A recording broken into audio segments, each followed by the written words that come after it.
चलिए दोस्तों, राम राम। आज देखते हैं अपन मगध राज्य का उत्कर्ष, है ना।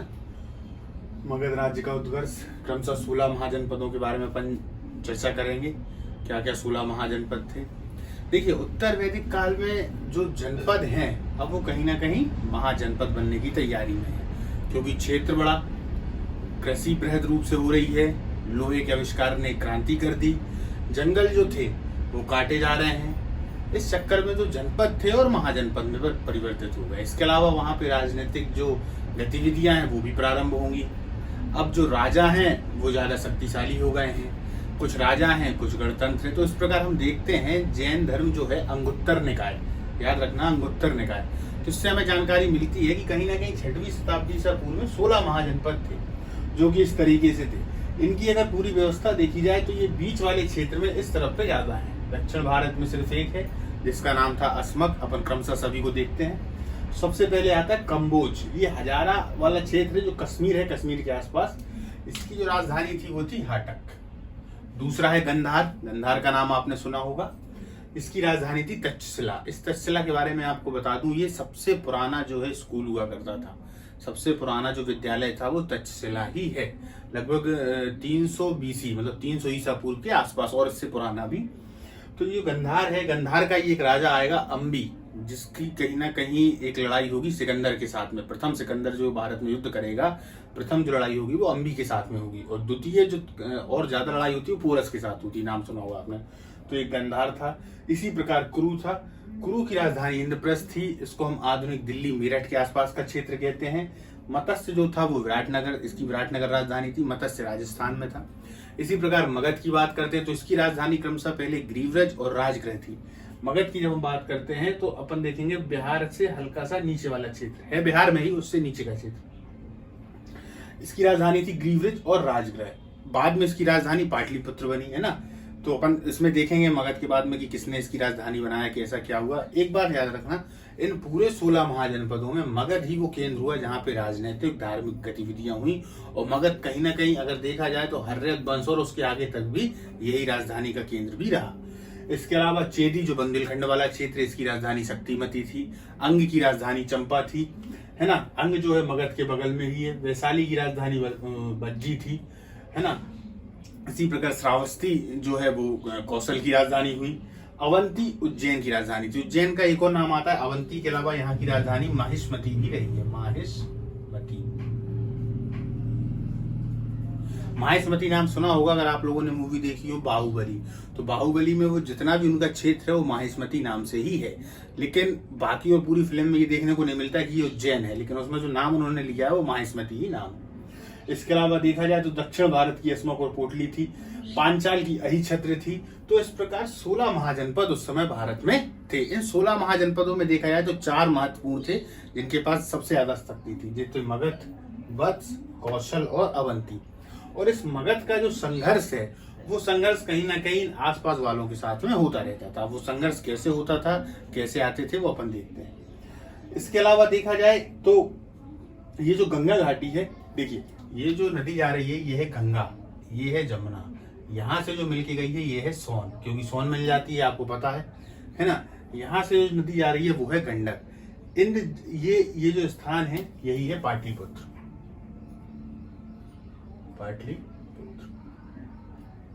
बिहार का जो आधुनिक पटना है पहले पाटलिपुत्र नाम से जाना जाता था। तो ये जो पाटलिपुत्र है ये गंडक, गंगा और सोन इन दोनों के संगम पर स्थित है। और ये दोआब के क्षेत्र से, कृषि के क्षेत्र से काफी उपजाऊ जमीन है। इसके अलावा मगध को अगर अपन देखें तो मगध जो है वो भौगोलिक दृष्टि से बहुत ही ज्यादा महत्वपूर्ण है, क्योंकि ये 5 पहाड़ियों से घिरा हुआ है। 1 2 3 4 5। ये 5 पहाड़ियां एक तरीके से इसकी रक्षा करती हैं, क्योंकि बाहर के जब भी आक्रमण होंगे तो आक्रमण से पहले उनको पहाड़ियां पार करनी पड़ेंगी।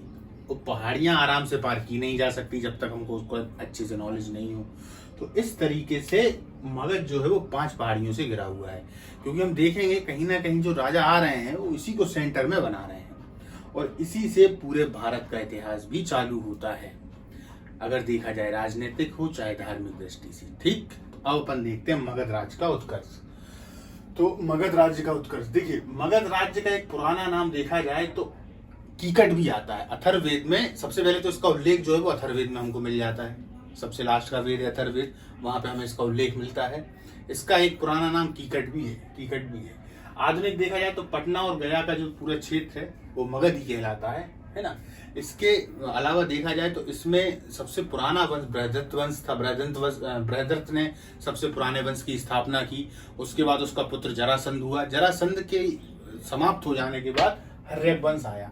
अच्छा, ये जो इसके पुराने वाला वंश है, अगर देखा जाए तो जो बृहदत्त थे, जरासंध थे, इनकी तिथियों में कहीं ना कहीं देखा जाए तो इनकी तिथियां क्लियर नहीं है। हम इनको कह नहीं सकते कि ये इस तिथि पे थे या इस तिथि पे थे, लेकिन इनके नाम जरूर आते हैं।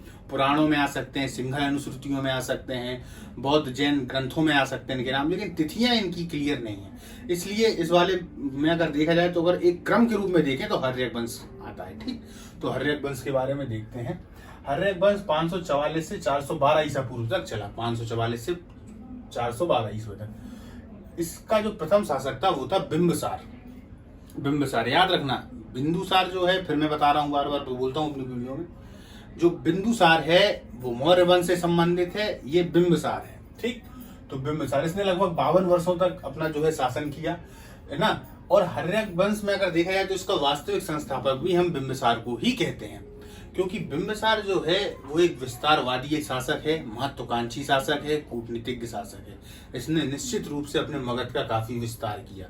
किस प्रकार से विस्तार किया, उसमें सबसे महत्वपूर्ण कारक था वैवाहिक संबंध स्थापित करके। इसने विवाह के माध्यम से, इस बात को तो आप भी समझ लीजिए कि अगर आप किसी से विवाह कर रहे हैं और सामने वाले की अगर स्थितियां मजबूत हैं तो जाहिर सी बात है आपकी स्थिति मजबूत होगी।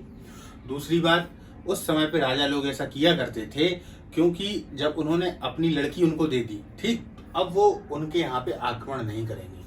आक्रमण नहीं हो सकता, आप अपनी लड़की के यहाँ आक्रमण कर ही नहीं सकते, आपके उनसे संबंध हो गए हैं। इस प्रकार से कहीं ना कहीं जो हर्यक वंश का शासक बिंबिसार है, उसने वैवाहिक स्थितियों से या वैवाहिक मार्गों से अपनी स्थिति को मजबूत किया।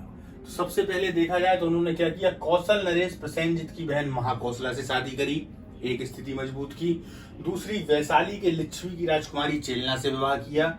तीसरा विवाह किया मंद राजधानी जो आधुनिक पंजाब वाला क्षेत्र है, वहां की जो क्षेमा है वो राजकुमारी से विवाह किया। तो इस प्रकार से 3 इसने महत्वपूर्ण विवाह किए और तीनों राज्यों का कहीं ना कहीं सहयोग प्राप्त कर लिया। उनसे सहायता मिला करती थी, मगध मजबूत हुआ। इसके अलावा देखा जाए तो कुछ ग्रंथ ऐसे हैं जो ये बताते हैं कि बिंबिसार की लगभग 500 रानियां थी। बिंबिसार की 500 रानियां थी। इसके अलावा देखा जाए इसके बारे में, बिंबिसार के ही पुत्र में थे एक अजातशत्रु। अजातशत्रु उस समय पे जब बिंबिसार मगध की गद्दी पर है तब अजातशत्रु अंग के राजा है, या अंग का उपराजा कहते हैं, है ना, क्योंकि राजा तो कह नहीं सकते, उपराजा है अंग के। इसके अलावा छोटी छोटी बातों में देखा जाए तो ये जो गंगा घाटी है, यहाँ पे काफी सारे गण आ चुके हैं। अब गणों में कौन कौन से थे, इन गणों को आप याद रखिएगा, ये 9 नहीं 10 हैं, क्योंकि मैंने मल्ल को एक साथ में लिख दिया, पावा के मल्ल और कुशीनारा के मल्ल, टोटल ये 10 हैं। जैसे वैशाली के लिच्छवी, है ना, देखिए वो वैशाली के लिच्छवी, पावा और कुशीनारा के मल्ल, रामग्राम के कोली, कपिल वस्तु के शाक्य, कपिल वस्तु आपको याद है बुद्ध से संबंधित है, मिथिला के विदेह, केशपुत्र के कलाम, सुषमारगिरी के भाग्य, पिपलानी के मौर्य और अल्पकाल के बुलीगण। अल्पकाल के कौन, बुलीगण। तो ये क्रमशः जो 10 हैं, 10 जो गणराज्य हैं, ये हमें बौद्ध ग्रंथों के अनुसार इनकी जानकारी मिलती है। और इन्हीं का संघर्ष मगध के साथ में होता था। कभी संघर्ष होगा तो कभी मित्रता हो जाएगी। चलिए हर्यक वंश पे आते हैं, बिंबिसार पे। तो बिंबिसार बौद्ध जो गौतम बुद्ध हैं उनके समकालीन हैं, उनके मित्र भी हैं एक तरीके से। तो कहीं ना कहीं हम देखते हैं कि जो बिंबिसार है, इन्होंने बौद्ध धर्म को आगे चलकर स्वीकार कर लिया। हालांकि ये जैन और ब्राह्मण जो धर्म है उनके प्रति सहिष्णु है, ऐसा नहीं कि उनके प्रति इनकी कट्टरवादी नीति हो गई हो। ये उन धर्मों को भी उतना ही सम्मान देते हैं जितना बौद्ध को, लेकिन ने अपनाया कौन सा, तो बौद्ध धर्म अपना लिया था। इसके अलावा एक शब्द आता है आम्रपाली। आम्रपाली के बारे में चर्चा कर ली जाए। ये जो आम्रपाली थी, ये जो लिच्छवी गणराज्य है, लिच्छवी, वहां की एक नगर वधु थी। नगर वधु का मतलब उस समय पे आप समझिए, इनको कहा तो वैसे ही जाता था, लेकिन इनका सम्मान अपने आप में बहुत होता था। ये काफी रूपवती थी, देखने में काफी अच्छी लगती थी। तो इस प्रकार आम्रपाली को लिच्छवी से कहीं ना कहीं ये जीत लेते हैं। और अब आप समझिए, वो एक नगर वधु है, वैश्या है, अगर उसको कोई जीत रहा है और जीतने के लिए युद्ध या संघर्ष करना पड़ रहा है, तो इसका मतलब है कि उसका मायने होगा। तो इनका काफी उस समय पे बहुत ज्यादा ये जो रूपवती हुआ करती थी, जो वैश्या हुआ करती थी, इनका बहुत मान सम्मान हुआ करता था उनके क्षेत्र में। तो ये लिच्छवी से उसको जीत के लेके आते हैं। जीतने के बाद आम्रपाली और बिंबिसार से ही पुत्र उत्पन्न होता है जिसका नाम है जीवक। जीवक आपने नाम काफी सुना होगा। ये जीवक वही हैं जो राजवैद होंगे आगे चलकर। इस जीवक को उन्होंने तक्षशिला भेजा, तक्षशिला में उन्होंने पढ़ाई की और चिकित्सा के एक अच्छे चिकित्सक बने, है ना। तो ये जो जीवक थे, अब इन्होंने जीवक के संग में जो है, तो जीवक को इन्होंने अवंती भी भेजा। अवंती के राजा प्रद्योत, ये नाम आता है, याद रखना। अवंती के राजा प्रद्योत पांडु रोग से वो थे, ग्रसित थे। पांडु रोग क्या था? कुछ ग्रंथ ऐसा बोलते हैं या हमें उनको पढ़ने और जानकारी मिलती है कि ये वही पीलिया रोग है जो आज की डेट में होता है। पीलिया रोग आप जानते हैं, है ना। उसी से पीड़ित थे, जीवक को भेजा।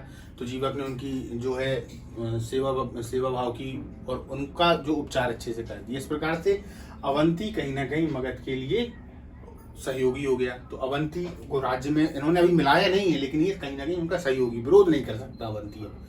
इसके बाद बुद्ध की भी उन्होंने सेवा की इसी जीवक के माध्यम से। और देखा जाए तो निःशुल्क यात्रा, बौद्धों के लिए निःशुल्क यात्रा भी चालू करवा दी। जो जल के माध्यम से कर लिया करते थे, बौद्धों के लिए टोटल फ्री हो गया कि आप आराम से अपनी यात्रा को करें। बिंबिसार की हत्या उन्हीं के पुत्र अजातशत्रु ने कर दी। अजातशत्रु ने इनकी हत्या क्यों कर दी? दरअसल अजातशत्रु जो था वो गद्दी पर बैठना चाहता था, और जो गौतम बुद्ध थे, गौतम बुद्ध का एक विरोधी था जिसका नाम था देवव्रत, जो कहीं ना कहीं अजातशत्रु को भड़काता रहता था। कौन था? देवव्रत, वो भड़काता रहता था। तो इस चक्कर में जब कुछ समय भी था, बिंबिसार की उम्र भी ढल गई, तो उन्होंने बिंबिसार को पहले तो कैद खाने में डाला और उसके बाद उनकी हत्या कर दी। याद रखिए, इस हर्यक वंश को कहीं ना कहीं पितृहंता वंश भी कहते हैं। पितृहंता, पितृहंता का मतलब होता है पिता की हत्या करना, और पिता की हत्या कर देने के बाद गद्दी पर बैठना। तो यहाँ पे जितने भी शासक हैं वो पितृहंता ही हैं, अधिकतम शासक। उसी प्रकार अजातशत्रु ने कहा। अजातशत्रु का एक नाम कुणिक भी है ना। इसको पुराणों में कुणिक भी कहा जाता है। ये भी क्वेश्चन कई पेपरों में आ चुका है कि कुणिक नाम से किसको जाना जाता है। तो कुणिक नाम से अजातशत्रु को जाना जाता है। ठीक, 492 से 461 ईसा पूर्व तक इनका राज रहा। 491 में इनका राज तिलक होता है। अब जब अजातशत्रु ने बिंबिसार की हत्या कर दी, तो ये जाहिर सी बात है कि बिंबिसार के जितने मिलने वाले होंगे वो अजातशत्रु के विरोधी हो जाएंगे। अब विरोधियों में कौन कौन थे? सबसे पहले तो ये तीनों विरोधी हो गए, कौशल नरेश, वैशाली के लिच्छवी और पंजाब। ये हो गए क्योंकि भाई उन्हीं के पत्नी के पति को मार दिया है, तो अजातशत्रु के विरोधी हो गए। लेकिन फिर भी अजातशत्रु ने भले अपने पिता की हत्या की हो, लेकिन ये अपने पिता की नीतियों पे चलने वाला ही है। इसने भी विस्तारवादी नीति, कूटनीति, इनके माध्यम से काफी दूर तक अपने राज्य को फैला दिया। तो देखा जाए तो इसने बज्जी संघ को फिर से जीता, और बज्जी संघ में एक नाम आता है वश्यकार, या इसको हम बोलते हैं वर्षकार। इसको बहुत ध्यान से देखना, वर्षकार। ये दरअसल इनके मंत्री थे, और इन्हीं की सहायता से कूटनीति के माध्यम से जो अंग्रेज चलाया करते थे, फूट डालो और राज करो की नीति, उसी नीति के माध्यम से वर्षकार के सहयोग से इन्होंने कहीं ना कहीं बज्जी संघ को जीत लिया। और बज्जी संघ जीत लेने के बाद फिर कौशल से युद्ध हुआ। कौशल को भी इन्होंने जीत लिया और अपने में मिलाया। एक कुछ ग्रंथ ये कहते हैं कि अजातशत्रु जो है जैन धर्म और बौद्ध धर्म दोनों को मानने वाले थे, लेकिन अंतिम रूप से हम देखते हैं कि इन्होंने भी बौद्ध धर्म को ही स्वीकार किया था, क्योंकि बौद्ध की जो मृत्यु है वो कहीं ना कहीं अजातशत्रु के आसपास ही हो रही है। अजातशत्रु क्योंकि 482 बौद्ध को निर्माण प्राप्त हो रहा है, और उस समय अजातशत्रु मगध की गद्दी पर बैठे हुए हैं। और जब बौद्ध समाप्त हो जाते हैं तो भरहूत स्तूप है, भरहूत स्तूप, उसमें अजातशत्रु का एक नाम मिलता है, जो वेदिका होती है उस पर उसका अजातशत्रु का नाम लिखा हुआ है। और भी ग्रंथ ये बताते हैं कि बुद्ध के समाप्त हो जाने के बाद जो उनके अवशेषों पर स्तूप बनाए गए वो अजातशत्रु के समय पर ही बनाए गए। तो इस प्रकार से हमें जानकारी मिलती है ना। अजातशत्रु के बाद उन्हीं का पुत्र उदयन गद्दी पर बैठता है। अब उदयन के बारे में सुन लिया जाए। उदयन 461 गद्दी पर बैठते, 461 में। देखिए, अजातशत्रु ने 32 वर्षों तक शासन किया। आता है ये क्वेश्चन, ये जो शासन वाला है ये क्वेश्चन आता है। इन्होंने 32 वर्षों तक किया, बिंबिसार ने 52 वर्षों तक किया। छोटी सी बात है, आप याद कर सकते हो, भूलना नहीं। ठीक, उदयन 461 गद्दी पर बैठते हैं। उदयन की जो माता है उनका नाम पद्मावती था, है ना। उदयन जब गद्दी पर बैठ रहा है उसके पहले वो भी अजातशत्रु के समान ही चंपा का ही उपराजा था। अजातशत्रु भी अंगराज का था, अंग की राजधानी जो कि चंपा है। इसके अलावा देखा जाए तो उदयन के समय में ही पाटलिपुत्र की स्थापना हुई। पाटलिपुत्र अभी मैंने आपको बताया उपजाऊ जमीन है, 3 नदियों का संगम है वहां पे, तो जो उपजाऊ जमीन होती है उस जमीन पे ज्यादा ध्यान आता है, क्योंकि कर ज्यादा आएगा, है ना, वहां से अगर खेती होगी तो अनाज ज्यादा उत्पन्न होगा। इस प्रकार से उन्होंने ग्रीवृष से हटाकर राजधानी को पाटलिपुत्र में बसाया। अब राजधानी क्या हो गई? पाटलिपुत्र, ये वाला क्षेत्र। ये देखिए, थोड़ा अगर आप ध्यान दें तो मगध इसके नीचे पे है और पाटलिपुत्र इस वाली लाइन पे है, थोड़ा ऊपर को है, ठीक। पाटलिपुत्र को बसाया, है ना।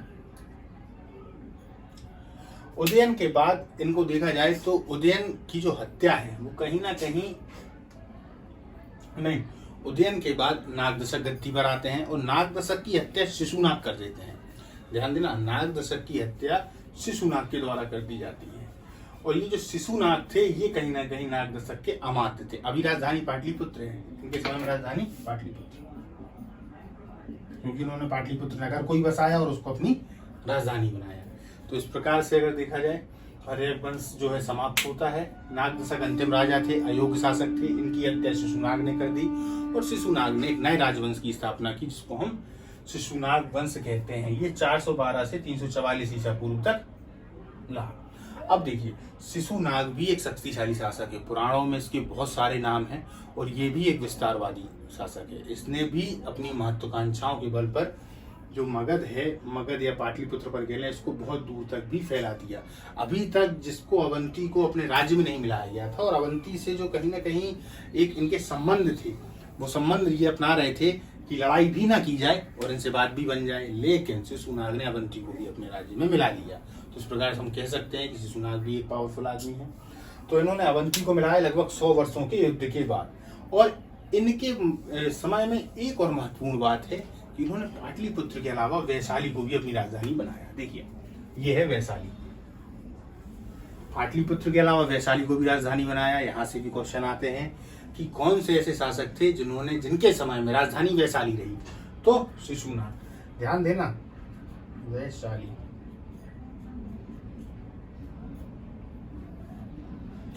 ठीक, वैशाली रही। इस वंश में अगर देखा जाए तो इसके बाद आते हैं कालाशोक। कालाशोक जो थे वो अपनी राजधानी को फिर से पाटलिपुत्र ले आए। समझना, शिशुनाग वंश ने वैशाली को राजधानी बनाया, फिर जो कालाशोक आए इसी वंश के, उन्होंने अपनी राजधानी को पुनः पाटलिपुत्र बना लिया। तो इस वैशाली को अब बिल्कुल अच्छे से याद रखिएगा, है ना। और इनको देखा जाए तो शिशुनाग वंश में जो ये कालाशोक है, इसका एक नाम काकवर्ण भी आता है। क्या आता है? काकवर्ण।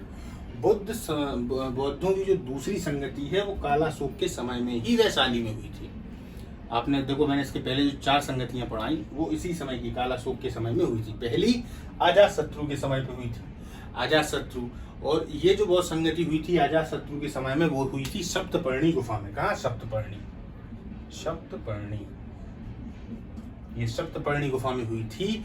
और इस संगति का महत्व ये है कि जो इनके पिटक थे, जो मैंने बताया, सूत पिटक, विनय पिटक, अभिधम्म पिटक, ये सब मिले हुए थे।